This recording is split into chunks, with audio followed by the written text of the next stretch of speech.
If you've ever wanted to watch someone's overinflated ego get crushed in real time, Mike Israetel is giving you a masterclass. This is the guy who spent years telling everyone he was the smartest person in fitness. I'm both on a raw IQ scale smarter than almost every coach, maybe every coach.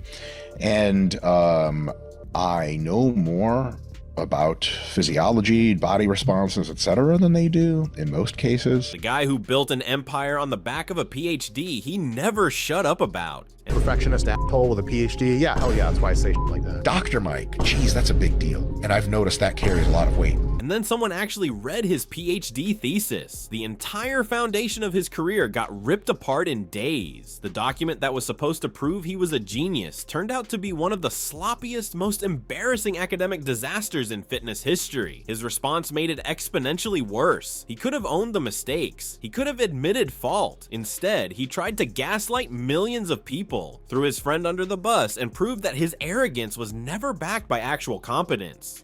Like all I feel is rage and frustration. And now that rage is aimed at himself because he did this to himself. Today we're breaking down how Mike Israetel went from respected authority to exposed fraud, the catastrophic way he tried to cover it up, and why his ego guaranteed he'd never recover. Hit subscribe because this story gets worse with every turn. Mike's obsession with fitness started in high school when he joined the wrestling team, but it wasn't the sport itself that hooked him, it was how badly it was taught. His coaches used exercise as punishment, which made zero sense to a kid who loved training.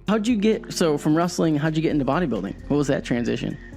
So my wrestling experience wasn't actually great because we went through a bunch of different coaches, and they didn't they kind of used exercise as punishment for us. Yeah. For some reason, it just didn't. I was an exercise addict in training, so I couldn't understand exercise as bad. I remember I had a philosophical realization early in wrestling where I was like, okay, if training makes us better, and we want to get better, wouldn't rewarding us with more training be more intelligent than punishing us with more training? Yeah. That frustration pushed him towards studying the science of training itself. By college, he was fully locked in. He got his bachelor's in kinesiology from Michigan University, a master's in exercise science from Appalachian State, and then set his sights on the big one, a PhD. He enrolled in the sport physiology program at East Tennessee State University and spent 3 years working on his dissertation. In 2013, he walked out with a doctorate and a thesis titled The Interrelationships of Fitness Characteristics in Division I Athletes. It compared 80 Division I athletes across 4 sports, measuring things like strength, power, vertical jump height, and sprint speed. The PhD opened every door. Mike became a professor at Temple University and the University of Central Missouri, teaching sports and exercise science. But teaching wasn't enough. He wanted a bigger audience. So with his college buddy Nick Shaw, he launched Renaissance Periodization, an online coaching company that would later rebrand as RP Strength. To market it, Mike started a YouTube channel in 2012. That decision changed everything. The early content was generic workout videos, but as his audience grew, he started incorporating his academic expertise, and people ate it up. Minimum effective volume is a little tough to estimate formally,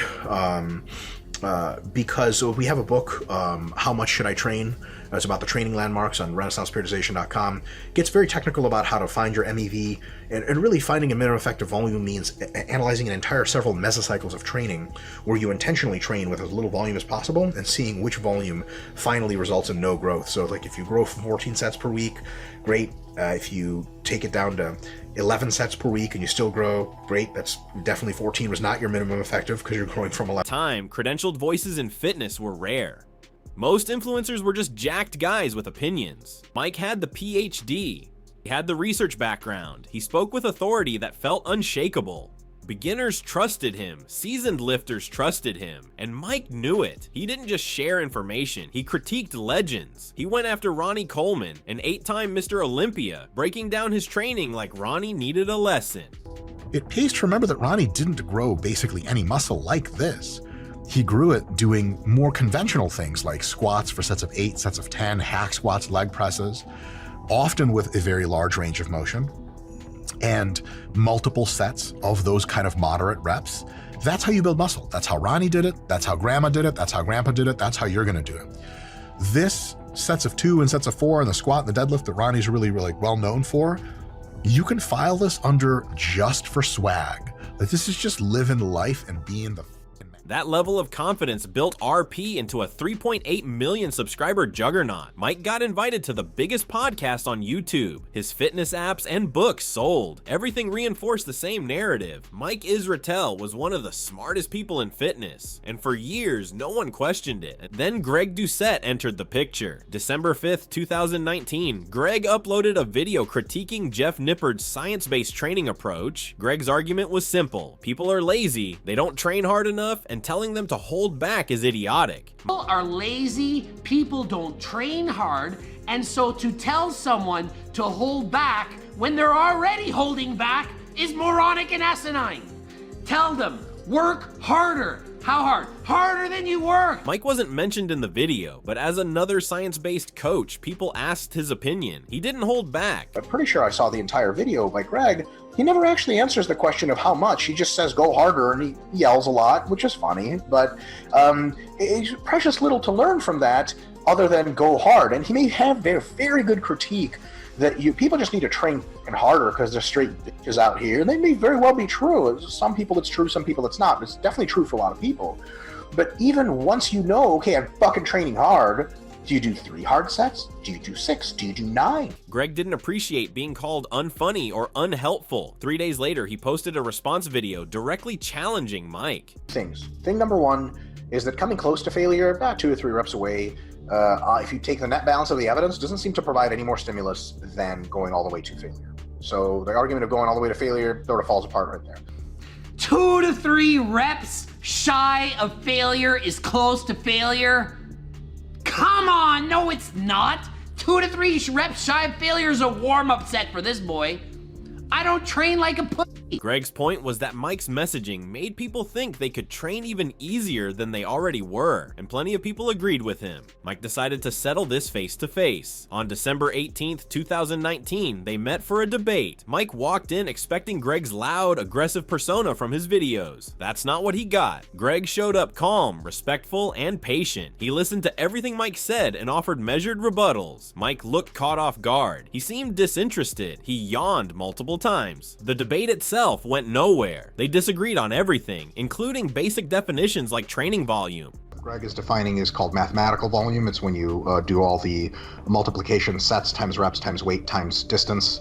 And that's a very, very good concept, but I think slightly one that does a little bit more for us in training is talking about the number of hard sets that you're doing, because the number of hard sets, as you do, anything from 5 to 30 reps, roughly close to failure, it's a roughly effective as far as hypertrophy for all the rep ranges within there, because as the weight goes up, the per repetition stimulus for hypertrophy goes up, but also you have fewer repetitions. But the audience had a clear winner. Greg came across as humble and open. Mike came across as arrogant and dismissive. The top comment summed it up perfectly. Mike should have learned something from that moment. He didn't. Fast forward to mid-2023, Mike announced he was getting back into competitive bodybuilding to earn his IFBB Pro card. Going pro requires heavy steroid use. Mike knew that. Everyone assumed his PhD meant he'd manage it safely. He didn't. The mental side effects hit him hard. Anxiety like you would not believe. Every day that I'm on high doses, I wake up in the morning afraid of the rest of my day. All I feel is rage and frustration and anger and anxiety. Externally, I'm like, hello, but internally, I'm like, say something, let's get this party started. I don't want to live like that. It's terrible. What's that called? Intrusive thoughts. I think about violence all the time. Greg picked up on it immediately. He started uploading videos urging Mike to stop before he seriously hurt himself. I have severe anxiety disorder. What this is a sign of is some form of a chronic illness. This is not good. It's not healthy. And somebody with all of these health markers combined probably shouldn't be competing. Why is Mike risking his health, risking his life in order to get up on stage? But Greg being Greg, he couldn't resist adding his signature roasts. Let's see how those methods actually work, in the real world. Thank you, Greg. Is he, in fact, the master trainer that you believe? the master dieter, or is he just the master baiter? Did he just work on a lobster ship like Coach Greg? And is, in fact, the master baiter? In July 2024, Mike quit competitive bodybuilding after placing poorly in a show. His excuse? Insufficient tanning. Greg called him out on that too. After getting into objectively the best shape of my life, I placed out of the top 5 at my most recent show. In large part, sort of hilariously, because of insufficient tanning. It wasn't the tan. It wasn't the tan. I'm sorry, telling you what you need to hear, not what you want to hear. Yeah, I get it. A tan can help accentuate the definition. But if you're off, if you're soft, if you have 10 pounds to lose, tan can't offset that. Mike snapped. In October 2024, he appeared on Mike Tander's podcast for an interview titled Why Mike Israetel Hates Greg Doucette. He unleashed. Back in the day on Omar Isuf's channel with Greg Doucette, who is a two-faced lying sociopath sucker. He accused Greg of tricking him during their first debate by pretending to be calm and reasonable when his videos were loud and aggressive. He talked mad shit in his videos with his fake voice about how stupid I was and how wrong I was about volume or whatever it was about.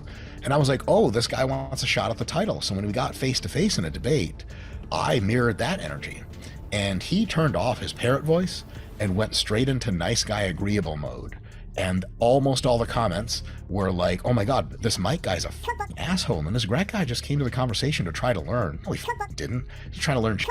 Mike's fans loved it. They thought he finally put Greg in his place. But Mike didn't stop there. He kept going. He adopted a full-blown superiority complex and started saying it out loud. I'm both on a raw IQ scale smarter than almost every coach, maybe every coach. And I know more about physiology, body responses, etc. than they do in most cases. Taking the Ravens Advanced Progressive Matrices test, and I pegged at scale high. So you get every single question right. And so my IQ is above 160. We don't know how high because they don't do standardized IQ tests above that. He positioned himself as better than everyone in every measurable way. And because he was the smartest, no one could question him. Also, in every category of human behavior, I'm tougher than you. I can train closer to failure than you. I can do it for longer. I have more willpower than you. I'm just better than you, Lyle. And if you think you know, you are presuming you know more than me about the thing I'm one of the top experts in the world in, and also the thing I'm literally involved in myself. So whatever ideas you have about how I can improve, just right off. And then someone decided to fact check the genius. They went looking for the PhD thesis that supposedly proved Mike was smarter than everyone. What they found was catastrophic. On September 29th, 2025, YouTuber Solomon Nelson uploaded a video titled, "Is Mike Israetel's PhD the biggest academic sham in fitness?" He didn't sugarcoat it. He called Mike's thesis shallow, sloppy, and confused. Naturally, when I got my hands on Mike Israetel's PhD thesis, I expected a masterwork, an intellectual tour de force. Instead, I am a perfectionist asshole with a PhD. Yeah, hell yeah, that's why I say shit like that. Dr. Mike, geez, that's a big deal. And I've noticed that carries a lot of weight. Like all I feel is rage and frustration. What I got was a document so sloppy, shallow, and confused, it could only pass in a system that had already failed.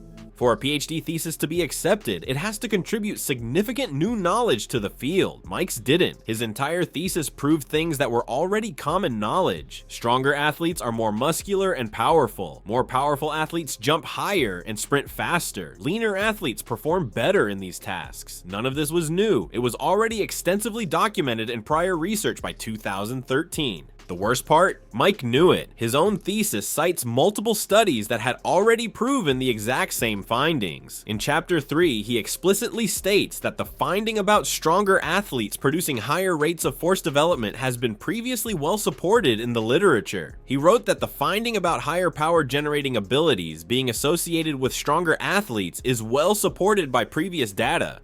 He cited the evidence proving his thesis added nothing new and still submitted it as original research. But that was just the beginning. Mike's thesis wasn't just unoriginal, it was incompetent. He presents impossible data, inflates simple points with meaningless jargon, and allows hundreds of basic errors to remain uncorrected. He makes careless data entry mistakes in almost every table, turning normal values into statistical absurdities. Solomon kept digging. The errors got worse. Thought that for the 20 lowest performers, The mean body masses were 73.9 kilos and 75.3 kilos respectively, with standard deviations of 71.8 kilos, virtually equal to the means themselves. This is a statistical absurdity. Standard deviation measures the spread of the data around the mean.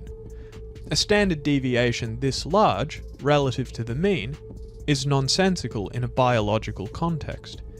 For this to be true, given a normal distribution, it would mean that roughly 1/3 of the lowest performing athletes in Table 4.6 had a body mass either greater than 145.7 kilos or less than 2.1 kilos, the weight of a newborn. So fundamentally wrong that they could only result from incompetent data entry, which is exactly what's happened here. Mike appears to have simply copied the mean figures of the highest performers and pasted them as the standard deviations of the lowest performers. To have made this mistake just once would be damning enough. But Mike makes this exact same error in 3 separate tables. These mistakes invalidate the entire tables and any conclusions drawn from them. Mike's laziness didn't stop there. He copy-pasted entire sections across chapters 3, 4, and 5 without even fixing the typos. The methods section in chapters 4 and 5 are near verbatim clones of those in chapter 3, reproducing the exact same typos, the exact same formatting mistakes, and the exact same structural oversights, of which there are many, which is strong evidence that large portions of the thesis were duplicated wholesale without even a cursory proofread. In some places, he copy-pasted the same section twice in a row. His supervisor missed it. His examination committee missed it. Nobody caught it. Then there's the jargon. Mike tries to sound intelligent and fails spectacularly. Mike doesn't just copy-paste across chapters. He even does it within them. On page 74, the exact same passage appears twice in a row, verbatim. This tendency to overcomplicate sometimes backfires. Consider page 14, where Mike defines fitness characteristics as theoretical constructs that obviate the input of any sport-specific technique or psychological variables. Not only is this phrasing clumsy, obviate the input is nonsensical in this context. To obviate means to make unnecessary, or to avoid, or prevent, but Mike misuses it here to mean something like exclude consideration of. And the spelling errors, dozens of them. One citation alone managed to misspell science as sense. List a physically impossible page range, implying the article ends before it begins. Omit necessary spacing after punctuation, and insert a random comma before the final period. That exact citation appears uncorrected on pages 52, 78, and 109. Basic spelling errors are everywhere. Mike misspells the word vertical as vetical or vetrical, individual as invididual, properties as propertites, biomechanics as biomechanins, neural as neural, training as traininiger, science as sense, as already noted, and exercise as exercise or exercise. Forgetting that the spacebar exists. Perhaps the most common mechanical failure in the thesis is Mike's inability or refusal to press the spacebar. Missing spaces between words and after punctuation are so frequent, it's as if the spacebar was rationed. They're everywhere, and by the time you encounter the 100th instance, you're no longer wondering how they slipped through. You're wondering if Mike's keyboard was partially submerged in cement. Since alone, Cormier et al. 2010C manages to misspell science as sense, list a physically impossible page range, implying that the article ends before it begins, it omits necessary spacing after punctuation, and it inserts a comma before the final period for good measure. This exact citation appears uncorrected on pages 52, 78, and 109. Mike also distorted or misrepresented the works he cited to support his claims. On page 13, Mike makes two assertions to frame his study. First, that the research on technique and fitness characteristics variables is much less unified than research on psychological variables. And second, that there is very little information on the fitness characteristic differences between athletes of differing capability. For both claims, he cites two sources: Bomper and Half 2010 and a book chapter by his supervisor Mike Stone, because an examination of these sources reveals that they don't support Mike's assertions. Starting with Bomper and Half 2010, Periodization, Theory and Methodology of Training, as the title would suggest, it's a book about the long-term cyclical structure of training.